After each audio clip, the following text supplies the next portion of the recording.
These water fountains were by the thousands, and each one was individually made by guilds, distinctively unique in its metallurgy, in its marble, and in its construction, okay? There's a reason for that. Let's deep dive. And what you wanted from these fountains, they were all done differently, a little bit different in metallurgy.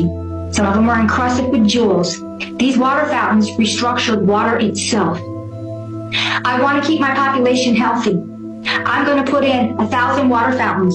This water fountain is going to be for osteoporosis. We're not having it. This water fountain is for glaucoma. This water fountain is for youth. The fountain of youth. And it's a fountain of youth. We didn't have to go to Ponce de Leon to go look for the fountain of youth. We had them in every city. What happens when this parasitic race comes in and they're like, oh no, we need to make you extremely sick because we need to A, make you sick so you can't think on your feet, and B, we can control you and make you our slaves, and then we can tax you. Because tax was a parasitic system put in place. We never had tax. We never needed it. The official explanation collapses here. Because we're not talking about dozens of fountains, we're talking about thousands. In London alone, more than 800 fountains appeared between 1859 and 1879. 20 years, 40 fountains per year, on average. And that's just one city. Multiply that across New York, Philadelphia, Boston, Chicago, then Paris, Berlin, Vienna, Rome, then Melbourne, Sydney, Cape Town, Bombay. The numbers become staggering. Tens of thousands of these elaborate structures, all built within a 50-year window, all funded supposedly by charitable donations, all requiring skilled craftsmen, all appearing in cities that were supposedly just beginning to figure out modern water infrastructure. The coordination problem becomes impossible to ignore. Here's where it gets stranger. These fountains required water systems, not simple wells, pressurized municipal water supplies, pipes, pumps, reservoirs, filtration. The very infrastructure, we're told, was still being developed during this period. I found photographs of drinking fountains in remote territories, mining towns in Nevada, frontier settlements in Australia, colonial outposts in India, places that officially didn't even have proper roads, yet somehow had functioning public water fountains with constant flow, serving free fresh water to anyone who needed it. How?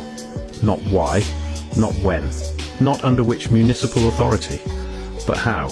How did the infrastructure get there? Where are the records of who built the water mains, who maintained the pressure systems, who ensured water quality, who paid for the constant operation? The documentation is remarkably sparse. What we have instead are photographs, thousands. I just got done watching a video about the reality of the Fountain of Youth and how, if anything, there were multiple fountains of youth throughout the entire world.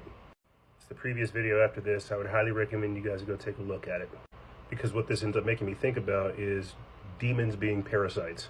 And why you look at like all of these medieval style paintings where people are like sick and diseased and whatnot. And where we have tales of things like Ponce de Leon trying to go down to Florida to look for the Fountain of Youth.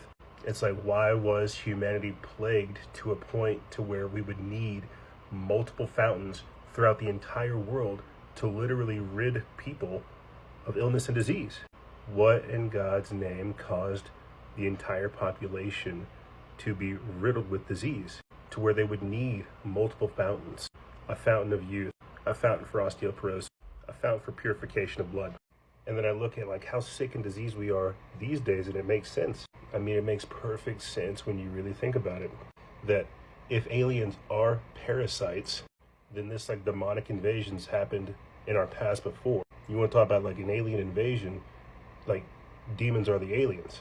These demonic parasites have inhabited humanity in the past, and they've possessed us, they've enfeebled us, they've made us more diseased. And in previous time periods, they knew this. They knew that people were carrying parasites that harbored dark and demonic energies, and so they began to purify themselves. This is why you look at like etheric cities, cathedrals that have just like sacred geometry in the window. And again, why water and purification is so important, and why there are strict regiments, so to speak, about what you, like in the Bible, about what you should eat, why you should stay away from pork, why you should stay away from certain things like that, because of what's inside them. We're not simply talking about just, oh shucks, I've got a stomach bug. Look at some of these images of demons and parasites. Look at some of these images of what these like little bugs actually look like.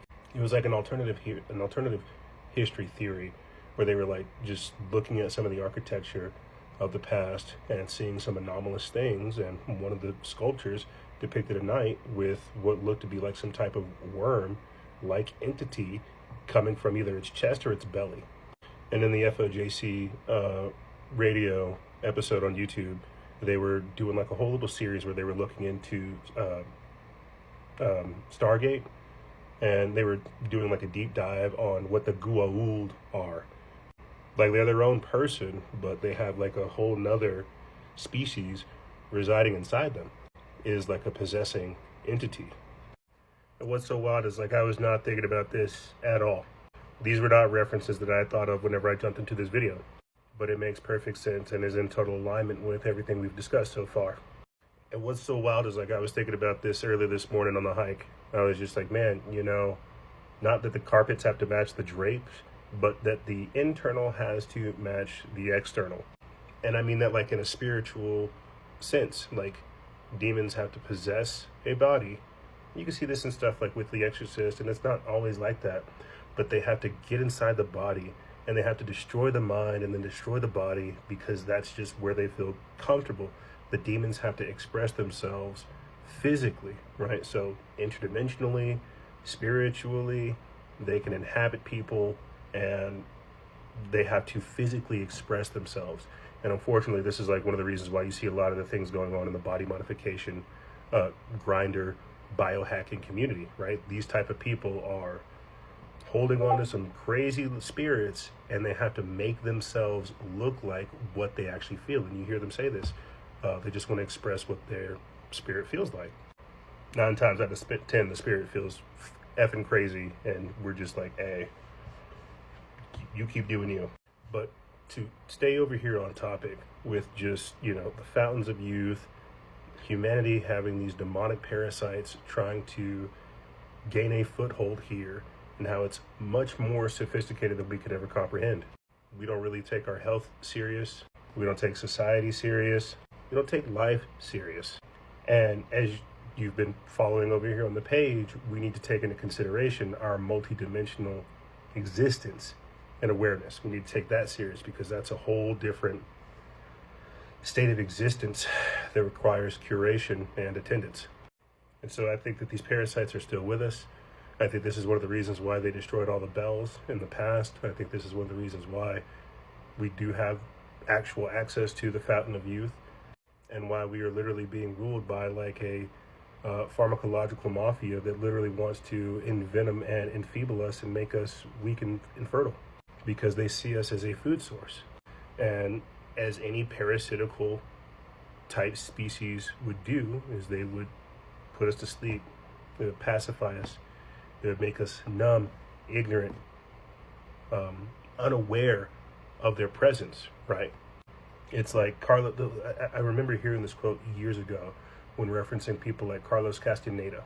He talked about these beings being parasites, interdimensional, multidimensional spiritual parasites, predatorial spirits, predatorial parasites that wanted to give us their mind, because without us they are nothing, but with us they can feel a semblance of reality. They want to give us their mind, and they want to take ours.